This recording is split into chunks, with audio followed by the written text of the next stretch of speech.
Have a beautiful day to all of you dear students. स्वागत है आप सभी का आपके अपने शैक्षिक और ज्ञानवर्धक चैनल ज्ञान के मोती में। अगर आपने मेरे चैनल को अब तक सब्सक्राइब नहीं किया है तो अब ज़रूर कर लें और हाँ, बेल आइकन ज़रूर दबाइए ताकि मेरे हर एक नए वीडियो का नोटिफिकेशन आपको सबसे पहले मिल सके। डियर स्टूडेंट्स, आज के वीडियो में हम अपने पंचम अध्याय अर्थात मम विद्यालय का अभ्यास कार्य करेंगे। जैसा कि आप सभी जानते हैं कि हमने इसका अध्ययन कार्य पिछले संस्कृत ट्यूशन के वीडियो में कर लिया था। तो चलिए देर किस बात की है, हम शुरू करते हैं अपना अभ्यास कार्य। शुरू करते हैं पहले प्रश्न से। उच्चारणम कुरुत पुस्तकायाम च लिखत। उच्चारण करिए और अपनी पुस्तक में लिखिए। क्रीडांगणम शिष्यवत्सलाश्च कर्तव्यपरायणाः मनोहराणि संगणकम बहूत्तमम्। क्रीडांगणम अर्थात खेल का मैदान, शिष्यवत्सलाश्च अर्थात शिष्यों को प्यार करने वाले, कर्तव्यपरायणः अर्थात कर्तव्यपरायण, मनोहराणि अर्थात मनोहर, संगणकम अर्थात कंप्यूटर, बहूत्तमम अर्थात बहुत ही उत्तम। चलिए अब हम शुरू करते हैं अपना दूसरा प्रश्न। पूर्ण वाक्येन उत्तरत। पूर्ण वाक्य में उत्तर दीजिए। पहला प्रश्न है, विद्यालये विशालम किम अस्ति। विद्यालय में विशाल क्या है और इसका उत्तर लिखिए। विद्यालये विशालम क्रीडांगणम अस्ति। विद्यालय में विशाल खेल का मैदान है अर्थात बड़ा सा खेल का मैदान है। अगला है, विद्यालये कति शिक्षकाः सन्ति। विद्यालय में कितने शिक्षक हैं। उत्तर लिखिए। विद्यालये पंच शिक्षकाः सन्ति। विद्यालय में 5 शिक्षक हैं।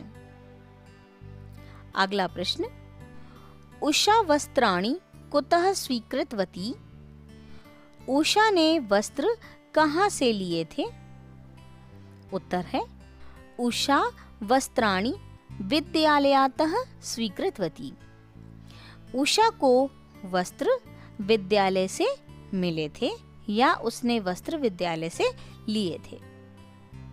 अगला, विद्यालये प्रतिदिनं किम लभ्यते।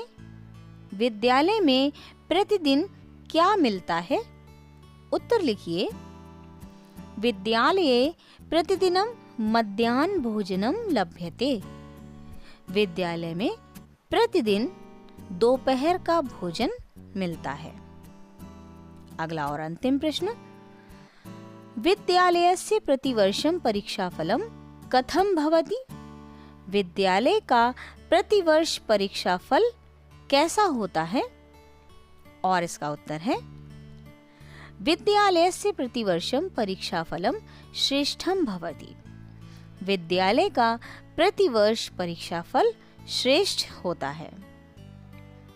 प्रश्न 3 की शुरुआत करते हैं। संधिम कुरुत अर्थात संधि करके लिखिए। एक दिया हुआ है उदाहरण के तौर पर, यथा विद्या धन आलयः अर्थात विद्यालय। और ये कौन सी संधि है, दीर्घ संधि। इसी प्रकार हमें आगे के लिखने हैं। धन ईश्वरी अर्थात धनेश्वरी और ये है गुण संधि। अगला है, कुत्र धन अस्ति अर्थात कुत्रास्ति और ये है दीर्घ संधि। महाधन ऋषि अर्थात महर्षि और ये दीर्घ संधि है। अगला लिखिए, पुस्तक धन आलयः अर्थात पुस्तकालयः, ये भी दीर्घ संधि है। अगला लिखिए, विद्यालय धन उद्यानम अर्थात विद्यालयोद्यानम, और ये गुण संधि है। अब आपको मैं दीर्घ संधि और गुण संधि में अंतर बताती हूँ। ध्यान से देखिए। विद्या धन आलयः, अत्र अक्षरे आ धन आ इति मिलित्वा आ इति भवति, अर्थात यहाँ अक्षर बड़ा आ धन बड़ा आ मिलकर बड़ा आ बनाते हैं। अतः समान स्वर वर्णानां मेलः दीर्घ संधि भवति। अतः समान स्वर वर्णानां मेलः, समान स्वर के वर्णों के मेल से दीर्घ संधि भवति, दीर्घ संधि होती है। दीर्घ संधि के उदाहरण देख लीजिए। छोटा आ धन छोटा आ बराबर बड़ा आ, छोटी ई धन छोटी ई बराबर बड़ी ई, छोटा ऊ धन छोटा ऊ बराबर बड़ा ऊ, और री धन री बराबर री। और इसके विपरीत देखिए। रमेशः इति पदे दो शब्दों स्तः रमा धन ईशः। रमेश शब्द दो शब्दों से मिलकर बना है। अत्र द्वे अक्षरे अर्थात दो अक्षर मिले हैं, बड़ा आ धन बड़ी ई इति मिलित्वा ए इति भवति। ये दोनों मिलकर यानी बड़ा आ धन बड़ी ई मिलकर ए बनते हैं, यानी रमा धन ईश रमेश। असमान वर्णानां मेलः गुण संधि भवति, अर्थात असमान वर्णों के मेल से गुण संधि बनती है। जैसे अ या आ धन ई या बड़ी ई बराबर ए, आ या आ धन उ या ऊ बराबर ओ, आ या आ धन री बराबर अर, अ या आ धन लरी बराबर अल। इन शॉर्ट हम अपने शब्दों में कह सकते हैं कि समान स्वरों के मेल को दीर्घ संधि और असमान स्वरों के मेल को गुण संधि कहते हैं। आशा करती हूँ कि आपको दीर्घ संधि और गुण संधि में अंतर स्पष्ट हो गया होगा। बढ़ते हैं अपने चौथे प्रश्न की ओर। अधोलिखितानि वाक्यानि एकवचने परिवर्तयत। नीचे लिखे हुए वाक्यों को एक वचन में परिवर्तन करके लिखिए। एक तरफ लट लकार के बहुवचन वाक्य लिखे हैं, आपको इनको एक वचन में परिवर्तित करना है।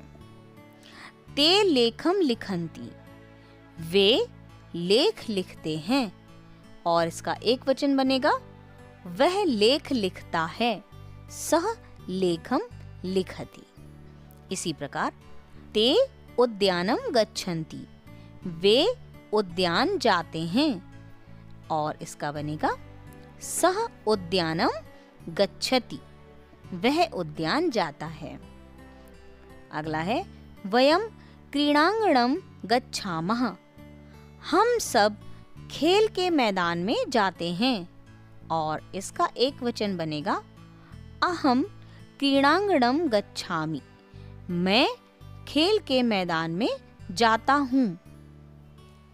अगला है वयम प्रश्नम पृच्छामः, हम सब प्रश्न पूछते हैं, और इसका एक वचन बनेगा अहम प्रश्नम पृच्छामि, मैं प्रश्न पूछता हूँ। अगला वाक्य देखिए। ते भोजनम कुर्वन्ति, वे भोजन करते हैं, और इसका एक वचन बनेगा सह भोजनम करोति, वह भोजन करता है। अब हमारा पांचवा प्रश्न है मंजुषातः पदानि चित्वा वाक्यानि पूरयत। खाने में से पद चुनकर वाक्य पूरे कीजिए। दिए हैं शब्द पुस्तकालयः, कुत्र, पुष्पाणि, उद्यानम। क है विद्यालयः, और आपको भरना है कुत्र अस्ति, क्योंकि प्रश्नवाचक चिन्ह लगा है, अतः विद्यालय कहाँ है। लिखा है तत्र एकः सुंदरः पुस्तकालयः अस्ति। वहाँ एक सुंदर पुस्तकालय है। उद्याने मनोहराणि पुष्पाणि विकसन्ति। उद्यान में मनोहर पुष्प खिलते हैं। विद्यालये सुंदरम उद्यानम अस्ति। विद्यालय में सुंदर उद्यान है। हमारा अगला और अंतिम प्रश्न, संस्कृत भाषायाम अनुवादम कुरुत। संस्कृत भाषा में अनुवाद कीजिए। डियर स्टूडेंट्स, पढ़ा, देखा, किया था अर्थात ये पास्ट इंडेफिनिट टेंस है। तो पढ़ा, देखा, किया था इत्यादि हिंदी क्रियापदेभ्यः लङ् लकारस्य प्रयोगः भवति। अर्थात ये हिंदी क्रियापद के लङ् लकार के प्रयोग होते हैं, जैसे अपठत, अपश्यत, अकरोत, आसीत आदि। आज का अंतिम अभ्यास लङ् लकार के प्रयोग से संबंधित है, अर्थात पास्ट इंडेफिनिट टेंस। मैंने पाठ पढ़ा, उसने भोजन किया, उन्होंने दूध पिया, आप लोग घर गए। इन्हें हमें चेंज करना है संस्कृत भाषा के अंतर्गत, लेकिन लङ् लकार का प्रयोग करते हुए। चलिए शुरू करते हैं। पहला है मैंने पाठ पढ़ा। अहम पाठम अपठम।